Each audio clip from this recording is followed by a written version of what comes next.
Jody DeVos, bonjour. Bonjour. Dans quelques heures, tu vas chanter un très très beau programme très original dans lequel tu as mélangé de la mélodie anglaise et de la mélodie française. Comment est-ce que tu as construit et conçu ce programme? Alors on est avec Nicolas Kruger, on est parti de notre album qu'on vient de sortir sur la mélodie anglaise et on a voulu offrir quand même une petite touche française au public en sachant que c'est un répertoire qui est quand même beaucoup apprécié, mais on part quand même sur des raretés. Donc on a voulu construire ce répertoire avec des choses qu'on aimait vraiment profondément tous les deux, mais rester dans une certaine cohérence de rareté. Alors, le mélange de la mélodie anglaise et de la mélodie française, c'est très étonnant parce qu'il y a beaucoup évidemment de points communs autour de la langue, de la poésie. Mais qu'est-ce qui, selon toi, fait la différence entre ces deux styles? Ce que j'ai pu remarquer dans la mélodie anglaise, c'est cette approche très traditionnelle. C'est presque des chants populaires qui sont très accessibles finalement au grand public, alors que la mélodie française, on a quand même cette touche très recherchée, cette sensibilité qui est propre aux grands compositeurs tels que Debussy ou Fauré. Et voilà, c'est plutôt ça que je ressens, c'est ce que j'ai ressenti en tout cas en écoutant cette musique anglaise quand je l'ai découverte il y a maintenant une dizaine d'années, c'est cette accessibilité.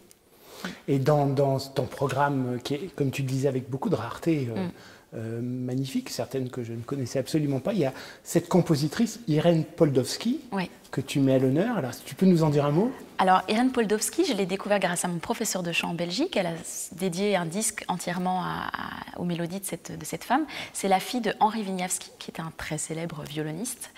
Et donc, elle est née à Ixelles, à Bruxelles. Elle a fait ses premières années de musique au Conservatoire de Bruxelles. Et puis, elle est partie à Londres et j'avais en tête le parcours de cette femme. Et quand j'ai monté mon projet de disque autour de la langue anglaise, puisque finalement, on a des compositeurs belges, français et anglais, Irène Poldowski est revenue et j'ai vraiment découvert des pépites de cette femme.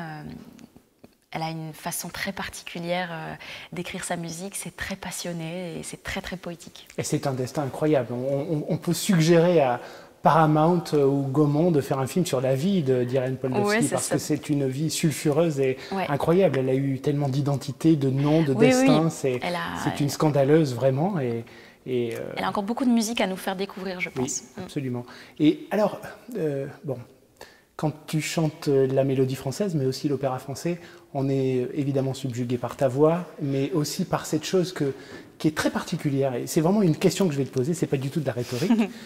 En Belgique, vous avez, quand je dis vous, c'est Marcel Vanneau, Lionel Lotte, Marc Lahaut, enfin tous les chanteurs belges, une diction extrêmement claire, extrêmement précise, qui est tout à fait bluffante par rapport à nos chanteurs français qui travaillent sur la diction, la prononciation, le style.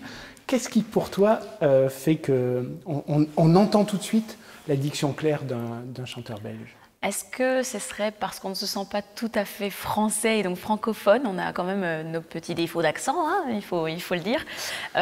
Et donc on doit mettre une attention particulière là-dessus. En même temps, un Toulousain va devoir peut-être mettre la même importance à soigner sa diction.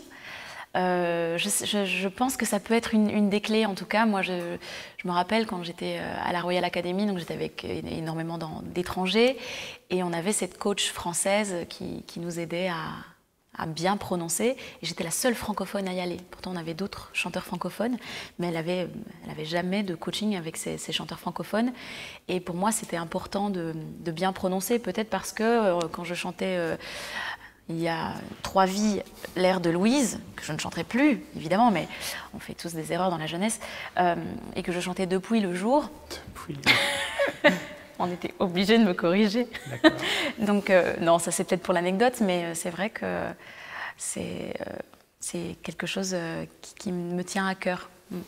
Et alors là, évidemment, il y a cette expérience. Tu es une jeune chanteuse, mais avec maintenant un peu d'expérience, de connaissance du répertoire, de fréquentation de tous ces compositeurs français. Est-ce qu'il y a encore des choses qui sont mystérieuses pour toi, des questions de style, des choses qui te résistent ou qui évoluent ou sur lesquelles tu te questionnes encore? Ah, mais tout le temps, tout le temps, tout le temps. C'est le propre d'un artiste, oui. Oui, je pense que quand on pense être arrivé, on a encore un long chemin à faire. Moi, je me pose beaucoup de questions encore, même sur ma technique vocale qui évolue. Je trouve ça fascinant de trouver d'autres façons de chanter. Et puis, justement, par rapport à cette musique française, comment rendre un texte le plus intelligible possible. On a quand même cette petite difficulté avec les voyelles, les nasales qui sont toujours un peu dans le chemin de la voix. Le grand débat sur le R roulé ou le R grasseyé, c'est hyper intéressant d'utiliser cette musique comme un laboratoire pour en sortir quelque chose qui parle à tout le monde, qui va être compréhensible, qui va être au niveau du style le plus juste, le plus honnête, le plus authentique. Et donc oui, je me pose encore beaucoup de questions. Et puis le répertoire évolue aussi, donc c'est très intéressant de changer de répertoire pour ça aussi, de passer de Olympia où on est dans les oiseaux, où finalement c'est la pyrotechnie et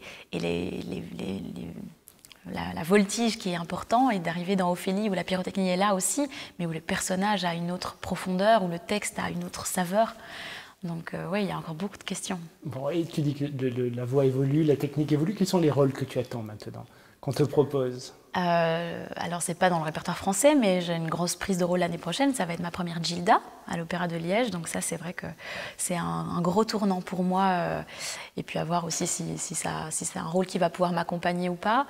Et puis Ophélie, qui devait avoir lieu normalement ici en novembre à l'Opéra de Liège, qui est un peu reporté, mais c'est plutôt vers ces rôles-là que je sens que ma voix prend...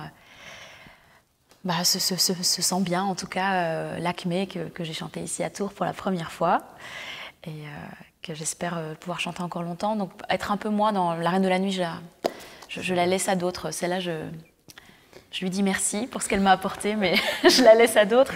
Et voilà, trouver des rôles un peu plus dans le bel canto. J'espère pouvoir toucher du doigt Lucia dans quelques années, des choses comme ça. Ouais. Très bien. Alors une dernière question. Qu'est-ce qu'on aurait pu te dire qui t'aurait beaucoup servi au conservatoire et que tu as découvert avec l'expérience de la carrière que tu as depuis quelques années? Qu'est-ce qu'on aurait pu te donner comme conseil qui t'aurait fait gagner du temps? Ou qu'est-ce que tu aimerais dire aux toutes jeunes en disant, écoutez, ça on ne vous l'enseigne pas au conservatoire, ouais, mais sachez-le, ça va vous faire gagner du temps? Il y a tellement de choses. On est lancé dans le grand bain et on découvre tout un peu sur le... on ne fait que chanter. Donc prendre du plaisir, ça c'est... En fait, au conservatoire, on nous apprend à être tellement bon, et après, il y a un million de choses que je pourrais dire d'autres, mais on ne fait que chanter, et il faut juste prendre du plaisir en faisant ça, et ne plus attendre la performance à tout prix.